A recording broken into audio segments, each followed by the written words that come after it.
Section 1. Minecraft and Markets. A strange but true link. Imagine playing Minecraft on a public server. You're mining for diamonds, trying to build your empire. You've spent hours gathering resources, planning your next big build. Suddenly, you realize some players are teleporting right next to the newly spawned diamonds, scooping them up before you even see the glint. Unfair, right? It feels like all your hard work is being undermined. That's kind of what happened in the National Stock Exchange of India, or NSE, co-location scam, only instead of diamonds, it was money, and instead of teleporting, it was high-frequency trading. Imagine the stakes being not just virtual treasures, but real financial gains and losses. This wasn't some harmless glitch in the system. It was a deliberate manipulation. This was about certain players getting an unfair advantage, thanks to their proximity to the exchange's servers. They had the upper hand, just like those teleporting players in Minecraft. They got to see the data, process it, and place their trades faster than anyone else. This speed gave them a significant edge, and in the high-stakes world of stock trading, milliseconds matter. Every tiny fraction of a second can be crucial. Every sliver of a second can mean the difference between a winning trade and a losing one. It's a game of speed and precision. The NSE co-location scam is a complicated story, but at its heart, it's about fairness, transparency, and the integrity of our financial markets. It's about ensuring that everyone plays by the same rules. It's about ensuring that the system isn't rigged in favor of a select few, leaving everyone else in the dust. It's a reminder that in both virtual and real worlds, fairness is key to maintaining trust and balance. Section 2. The inner workings of a stock exchange. Speed is king. To understand this scam, you need a crash course on how stock exchanges work. It's a complex system, but let's break it down. Think of it like a giant auction house, but instead of paintings and antiques, they're trading shares of companies. Every share represents a piece of ownership in a company. Buyers and sellers place their orders, and the exchange matches them up. Simple, right? Well, not quite. Not so fast. In today's digital age, this entire process happens at lightning speed. Transactions that once took minutes or even hours now occur in fractions of a second. We're talking milliseconds, even microseconds. The speed at which these trades happen is almost unimaginable. This is where high-frequency trading, or HFT, comes in. It's a game changer in the world of stock exchanges. These are firms that use powerful computers and complex algorithms to execute thousands, even millions of trades per second. They operate at a scale and speed that human traders simply can't match. Their goal? To exploit tiny price discrepancies and make a profit. These discrepancies might only last for a fraction of a second, but that's all they need. Now, speed is crucial in HFT. The faster you are, the more opportunities you can seize. The faster you can access and process market data, the quicker you can spot these opportunities and execute your trades. It's a race against time, and that's where co-location comes in. By placing their servers as close as possible to the exchange's servers, HFT firms can shave off precious milliseconds from their trading times. Section 3. NSE co-location. Leveling the playing field or tilting it. Co-location is a service offered by many stock exchanges, including the NSE. It allows brokerage firms to place their servers right next to the exchange's servers. This proximity minimizes the distance data has to travel, giving these firms a speed advantage. The idea behind co-location was to create a level playing field, allowing firms to compete on an even footing. But as with many things in life, the devil is in the details. In the NSE's case, certain brokers allegedly exploited loopholes in the system. They gained preferential access to the exchange's servers, receiving market data feeds even before others. This gave them a significant advantage, allowing them to front-run trades and manipulate the market to their benefit. Section 4.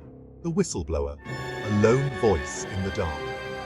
This is where our story takes an interesting turn. In 2015, a whistleblower, believed to be a former NSE employee, sent a letter to the Securities and Exchange Board of India, or SEBI, the market regulator, alleging widespread malpractices at the exchange, including the co-location scam. The whistleblower outlined how certain brokers were given preferential access to the exchange's servers, allowing them to receive market data feeds ahead of others. They even provided detailed evidence, including server configurations and timestamps, to support their claims. This was a bombshell. The NSE, once considered a beacon of India's growing financial might, was now under scrutiny.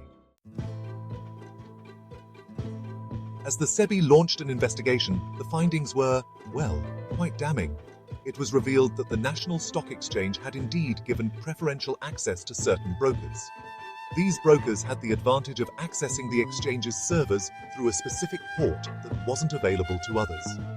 This might seem minor, but in the high-speed world of high-frequency trading, or HFT, a head start of just a few microseconds is, in fact, an eternity. Furthermore, the investigation found that the NSE had failed to implement adequate safeguards to prevent such malpractice. Consequently, the NSE's former managing director and CEO, Chitra Ramakrishna, along with other top officials, came under fire for their alleged role in the scam.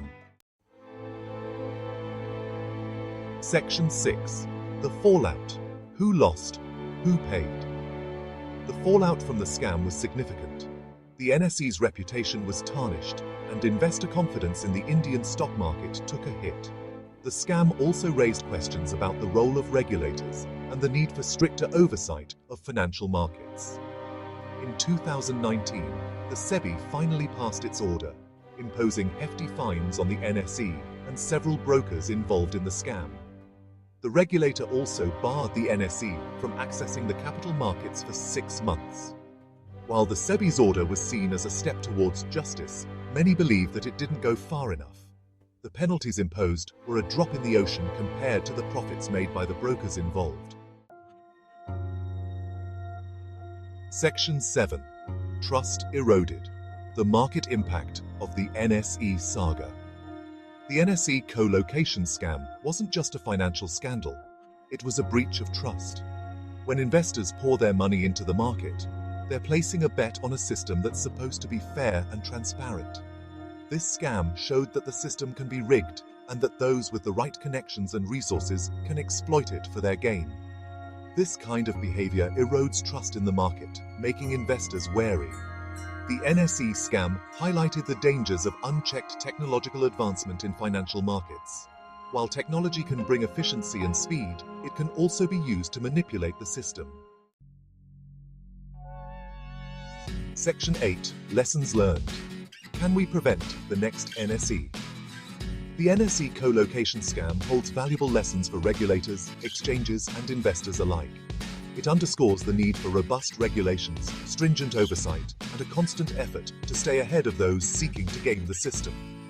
Regulators need to step up their game, ensuring that exchanges have adequate safeguards in place to prevent such malpractice.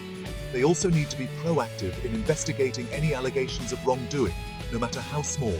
Exchanges need to prioritize transparency and fairness, ensuring that all participants have equal access to market data and trading opportunities.